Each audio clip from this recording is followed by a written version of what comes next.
नमस्कार दोस्तों। परीक्षा मित्र के इस चैनल पर स्वागत है एक बार फिर से आप सभी का। और अपन आज जिस टॉपिक पर डिस्कस करने जा रहे हैं यह है राजनीतिक आधुनिकीकरण। टॉपिक स्टार्ट करने से पहले आप लोगों से एक रिक्वेस्ट है कि यदि अभी तक आपने इस चैनल को सब्सक्राइब नहीं किया है और यदि आप पॉलिटिकल साइंस के स्टूडेंट हैं तो आपके लिए चैनल और इस पर आने वाला कंटेंट बहुत ही उपयोगी साबित होने वाला है। आपको मैं नई नई चीज़ें जहाँ से आजकल क्वेश्चंस आते हैं, जहाँ पे पोस्ट मॉडर्न बिहेवियरलिज्म की क्रांति हो चुकी है। आजकल आप प्रश्नों के बदलते पैटर्न को देख रहे हैं। आज वो प्रश्न नहीं आते हैं जहाँ पे अपने को कोटेशंस रटने की ज़रूरत होती है। अवधारणात्मक तरीके से यदि कंसेप्ट अपने क्लियर है तो अपन एग्जाम क्रैक कर सकते हैं, वो प्रयास मेरा रहेगा। तो अब दूसरी बात कि यदि आपको कंटेंट अच्छा लग रहा है, आपको कंटेंट चाहिए, तो आप पीडीएफ फॉर्मेट में मुझसे प्राप्त कर सकते हैं। बहुत ही मिनिमल रेट पर मैं आपको ये प्रोवाइड करवाऊंगा। बहुत ही कम रेट होगी जो आपकी आकांक्षाओं से बहुत कम होगी, लेकिन बशर्ते आपको कंटेंट अच्छा लगना चाहिए। तो आज अपन बात करते हैं राजनीतिक आधुनिकीकरण के बारे में। एक टॉपिक पढ़ा था अपन ने, राजनीतिक विकास करके। तो क्या राजनीतिक विकास ही राजनीतिक आधुनिकीकरण है क्या?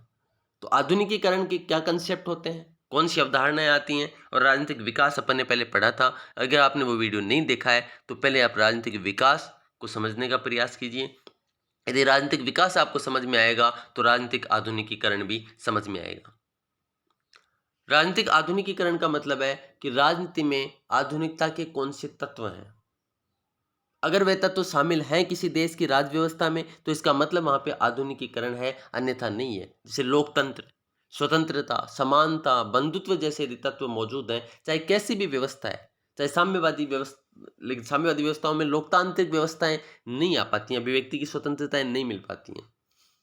तो यदि ऐसी व्यवस्था नहीं है तो आधुनिकीकरण नहीं है, अन्यथा आधुनिकीकरण है। जबकि राजनीतिक विकास में अपन ने अलग अलग मॉडल पढ़े हैं, जिसमें लुशियन पाई, आमंड पावेल के बारे में पढ़ा, आमंड वर्बा के बारे में, आमंड कोलमैन के बारे में पढ़ा। आमंड वर्बा तो राजनीतिक संस्कृति में आता है। तो बात करते हैं अपन राजनीतिक आधुनिकीकरण की। और राजनीतिक आधुनिकीकरण व्यवहारवादी क्रांति की देन है। ये अंतःशास्त्रीय दृष्टिकोण से प्रेरित है। अंतःशास्त्रीय दृष्टिकोण क्या होता है?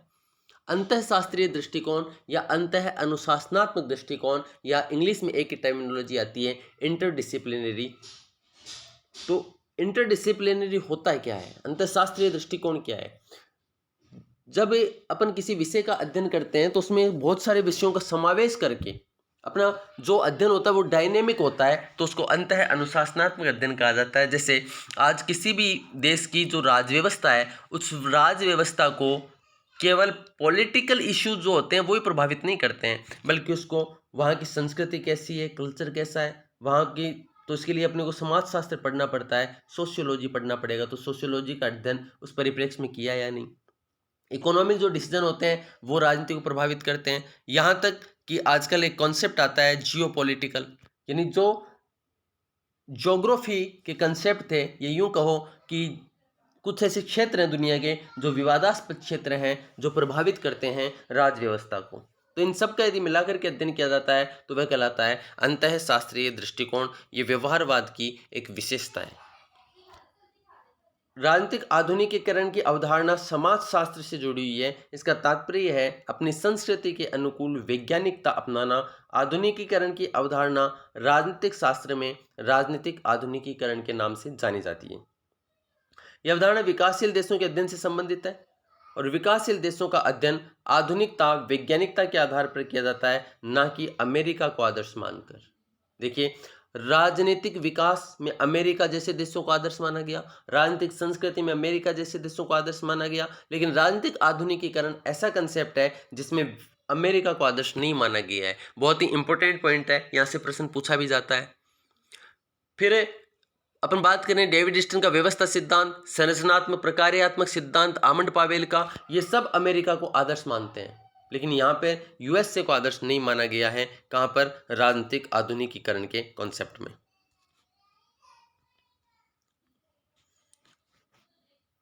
फिर आगे अपन बात करते हैं यहाँ पे एडवर्ड सिल्स। एडवर्ड सिल्स राजनीतिक आधुनिकीकरण को पश्चिमीकरण के रूप में परिभाषित करते हैं। राजनीतिक आधुनिकीकरण अवधारणा के साथ साथ एक प्रक्रिया भी है, क्योंकि विकासशील देश इसे अपना भी रहे हैं। राजनीतिक आधुनिकीकरण से जुड़े विद्वान हैं एडवर्ड सिल्स, डेविड एप्टर, जे गुराइब। डेविड एप्टर ने राजनीतिक विकास का अध्ययन किया था घाना में। ठीक है, जब मैच करवाता है कि कौन कहाँ पे कौन से देश में गया था, तो घाना गए थे डेविड एप्टर।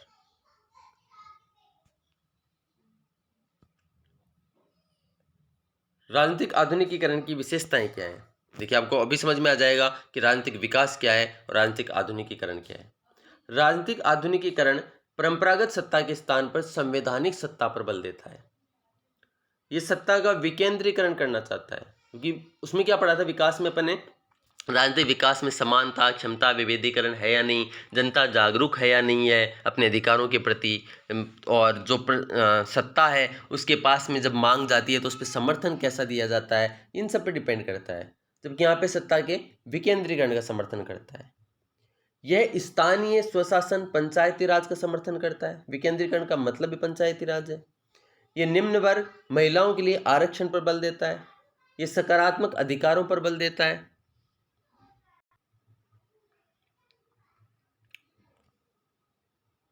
ये सकारात्मक अधिकारों पर बल देता है। ई गवर्नेंस, सर्विस गारंटी का समर्थन करता है। यानी वो सारी विशेषताएं जो अपने को भारत में दिखाई देती हैं वो आधुनिकीकरण है, ऐसा मान सकते हैं अपन। ये विकासात्मक प्रशासन के अनुकूल है। लोक प्रशासन का टॉपिक है। विकासात्मक प्रशासन होता है, एक विकास प्रशासन होता है।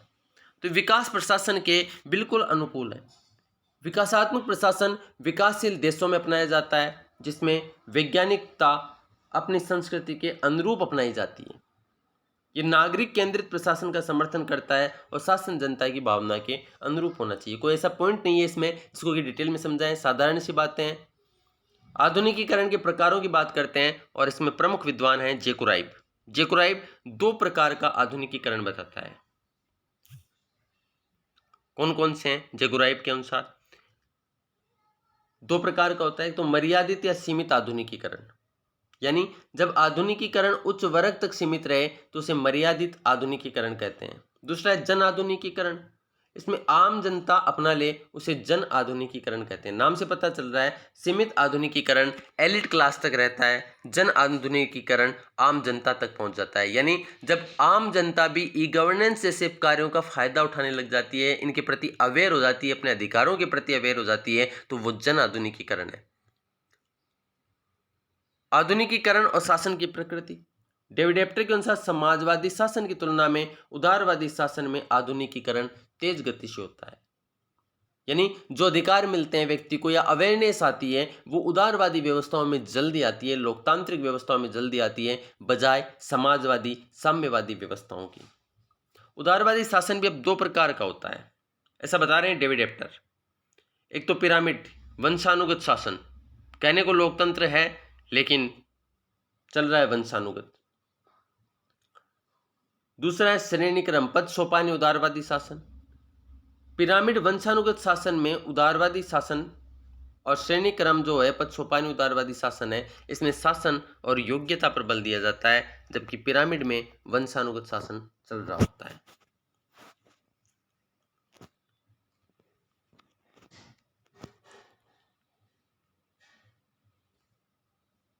इसमें धर्म, जाति, वंश का प्रभाव देखने को मिलता है। कौन से वाले में? जो वंशानुगत वाला है, इसमें धर्म, जाति, वंश का प्रभाव देखने को मिलता है। आधुनिकीकरण की गति धीमी होती है, लेकिन इसमें आधुनिकीकरण की गति तेज होती है। अब बात आती है एडवर्ड सिल्स की। एडवर्ड सिल्स आधुनिकीकरण राजनीतिक व्यवस्था का वर्गीकरण किस तरीके से करते हैं, देखिए। एडवर्ड सिल्स के अनुसार आधुनिकीकरण के आधार पर राजनीतिक आधुनिकीकरण को 5 भागों में बांटा जाता है। राजनीतिक लोकतंत्र, अभिभावक लोकतंत्र, आधुनिक वर्गतंत्र, परंपरागत वर्गतंत्र और सर्वाधिकारवादी वर्गतंत्र। राजनीतिक लोकतंत्र, अभिभावक लोकतंत्र। एडवर्ड सिल्स के अनुसार राजनीतिक लोकतंत्र में आधुनिकीकरण सबसे तेज गति से होता है। यह राजनीतिक लोकतंत्र है, इसमें आधुनिकीकरण सबसे तेज गति से होता है और सर्वाधिकारवादी वर्गतंत्र में सबसे धीमी गति से होता है। नोट कर लीजिएगा इसको, इंपॉर्टेंट है ये। जहाँ जहाँ देखो जो प्रश्न आए हुए हैं वो मैं आपको बताता जा रहा हूँ। जहाँ मैं इंपॉर्टेंट बोल रहा हूँ इसका मतलब है कि ये प्रश्न कभी ना कभी आया हुआ है और इसी टाइप के प्रश्न आते हैं, पूछे जाते हैं। तो राजनीतिक लोकतंत्र में आधुनिकीकरण सबसे तेज गति से होता है, जबकि सर्वाधिकारवादी लोकतंत्र में धीमी गति से होता है। कुल मिलाकर एडवर्ड सिल्स का कहना है कि साम्यवाद में आधुनिकीकरण सबसे धीमी गति से होता है। एडवर्ड सिल्स की पुस्तक का नाम है पॉलिटिकल मॉडर्नाइजेशन, राजनीतिक आधुनिकीकरण, और डेविड एप्टर की पुस्तक का नाम है पॉलिटिक्स ऑफ मॉडर्नाइजेशन। तो सिल्स की तो बुक का नाम ही वही है जो कि अपन टॉपिक पढ़ रहे हैं, पॉलिटिकल मॉडर्नाइजेशन, और डेविड एप्टर की पुस्तक का नाम है पॉलिटिक्स ऑफ मॉडर्नाइजेशन। अब बात करते हैं अपन राजनीतिक विकास और राजनीतिक आधुनिकीकरण में तुलना। राजनीतिक विकास और राजनीतिक आधुनिकीकरण में समानता और असमानता दो मत प्रचलित हैं। प्रथम मत, इस मत के अनुसार राजनीतिक विकास और राजनीतिक आधुनिकीकरण दोनों एक जुड़ी हुई अवधारणा है समानता के अनुसार। यानी जो ये मानते हैं कि राजनीतिक विकास और राजनीतिक आधुनिकीकरण एक ही व्यवस्था है, इनमें कोई अंतर नहीं है। इनका मानना है कि राजनीतिक आधुनिकीकरण राजनीतिक विकास की पूर्व शर्त है। अगर समानता, क्षमता, विभेदीकरण आता है किसी व्यवस्था में तो वो राजनीतिक आधुनिकीकरण आने पर ही आएगा, यानी लोकतांत्रिक व्यवस्थाओं में आएगा, उदारवादी व्यवस्थाओं में आएगा, वहीं पर ई गवर्नेंस जैसी व्यवस्थाएं आ सकती हैं। यानी राजनीतिक विकास लाना है तो राजनीतिक आधुनिकीकरण पहले आएगा। और इससे जुड़े ये जो ये मानते हैं कि राजनीतिक विकास और आधुनिकीकरण अलग अलग नहीं हैं, एक ही हैं, इस ऐसा मानने वाले कौन कौन विचारक हैं? हंटिंगटन ऐसा मानते हैं। इनका मानना है कि राजनीतिक आधुनिकीकरण और संस्थागत लोकतंत्र यदि होता है, संस्थागत लोकतंत्र का मतलब है जहां पर जहां पर संरचनाएं हैं, संस्थाएं हैं, कानून बनाने के लिए विधायिका है, कानून को लागू करने के लिए कार्यपालिका है, व्याख्या करने के लिए न्यायपालिका है, निर्वाचन आयोग, वित्त आयोग जैसी संस्थाएं हैं, व्यक्ति समूह बना सकता है, दबाव समूह जैसे संगठन है। यदि ऐसी व्यवस्थाएं हैं तो वहां पर राजनीतिक विकास आएगा। लुई इरविंग हार्विट्ज, इनका मानना है कि राजनीतिक आधुनिकीकरण के साथ यदि औद्योगिकरण हो जाता है तो राजनीतिक विकास होएगा। ध्यान रखने की बात है कि औद्योगिकरण किससे जुड़ा हुआ है? लुई इरविंग हार्विट्ज से जुड़ा हुआ है औद्योगिकरण। यानी औद्योगिकरण को ये व्यक्ति राजनीतिक विकास मानता है, और औद्योगिकरण वहीं पर बढ़िया से हो सकता है जहां पे उदारवादी व्यवस्थाएं हैं, ये मानना है लुई इरविंग हार्विट्ज का। ऐसे मैच करवाते हैं कि एक तरफ विचारक दे देते हैं और दूसरी तरफ ये देता है कि कौन किसको राजनीतिक विकास मानता है। लोकतंत्र को, संस्थागत को राजनीतिक विकास कौन मानेगा? हंटिंगटन मानेंगे। औद्योगिकरण को कौन मानता है? लुई इरविंग हार्विट्ज मानते हैं। तो इस तरीके से मैच करवाने के लिए भी दिया जाता है। अब देखते हैं अंतर क्या है इन दोनों व्यवस्थाओं में। देखिए, राजनीतिक विकास और राजनीतिक आधुनिकीकरण, दो कॉलम। राजनीतिक विकास में जैसा कि अपन शुरू में देखा था, पश्चिमीकरण को आदर्श माना जाता है। पश्चिमीकरण यानी जो यूके है, यूएसए है, यदि वैसा मॉडल कहीं पर है तो राजनीतिक विकास है, नहीं। जबकि राजनीतिक आधुनिकीकरण में ऐसी बात नहीं की जाती है। राजनीतिक आधुनिकीकरण में तो सीधी सीधी बात की जाती है कि यदि आपके यहाँ पर लोकतांत्रिक व्यवस्थाएं हैं तो पश्चिमीकरण से मुक्ति को माना जाता है। ऐसा नहीं है कि केवल पश्चिमीकरण की तरह ही होएगा तो राजनीतिक आधुनिकीकरण है। राजनीतिक विकास में अवस्थाएं पाई जाती है, अपन ने पढ़ा था। डेविड एप्टर अवस्थाओं पर बात करता है। तो अवस्थाओं की बात की, किस तरीके से राजनीतिक विकास हुआ। पहले आदिम एकीकरण समाज था, फिर कृषक पूर्व व्यवस्था आई, फिर कृषक अवस्था आई, फिर औद्योगिकरण हुआ। तो किस तरीके से राजनीतिक विकास हुआ, इसकी अवस्थाएं होती हैं। यहाँ पे अवस्थाएं जैसी कोई बातें नहीं होती हैं। राजनीतिक विकास एक कॉन्सेप्ट है, अवधारणा है, जबकि आधुनिकीकरण एक अवधारणा के साथ साथ में एक प्रक्रिया है जहाँ पे एक प्रोसेस होता है, और इसी प्रोसेस के तहत राजनीतिक आधुनिकीकरण राजनीतिक विकास बनता है। राजनीतिक विकास का पतन भी होता है, और पतन की बात करने वाला विचारक है हंटिंगटन। इसका लेख था political development and political decay. और ऐसे राजनीतिक पतन की बात करता है फुकुयामा। तो राजनीतिक पतन की बात केवल अकेला हंटिंगटन नहीं करता है, बल्कि राजनीतिक पतन की बात फ्रांसीसी फुकुयामा भी करता है। फ्रांसीसी फुकुयामा की बुक है political order and political decay. वापस लिख लेना आप, हंटिंगटन की बुक है political development and political decay, राजनीतिक विकास और पतन, जबकि political order and political decay की बात करता है फुकुयामा। ऑर्डर का मतलब है व्यवस्था, कि एक व्यवस्था यदि नहीं होगी किसी राज्य में, राज्य व्यवस्था में यदि व्यवस्था नहीं होगी किसी भी राज्य के अंदर, तो वहाँ पर विकास नहीं होगा, वहाँ पे पतन हो जाएगा। तो व्यवस्था होनी चाहिए, ऑर्डर होना चाहिए, ठीक है। जैसे कोर्ट में बोलता है ना, जज बोलता है ऑर्डर ऑर्डर, उसका मतलब है व्यवस्था बनाए रखो। तो व्यवस्था की बात करता है फुकुयामा, याद रखिएगा। जबकि यहाँ पर आधुनिकीकरण में पतन जैसी कोई बात ही नहीं होती है। या तो ये आधुनिकीकरण है या नहीं है, पतन जैसी कोई चीज नहीं होती है। अब देखिए, विकासशील देशों में तो विकासात्मक प्रशासन होता है लोक प्रशासन में। तो यहाँ पे तो जो नौकरशाही होती है या प्रशासन होता है वो विकासात्मक होता है औद्योगिकरण में। जबकि जो विकसित देश होते हैं यहाँ पे नवलोक प्रशासन का कॉन्सेप्ट पाया जाता है।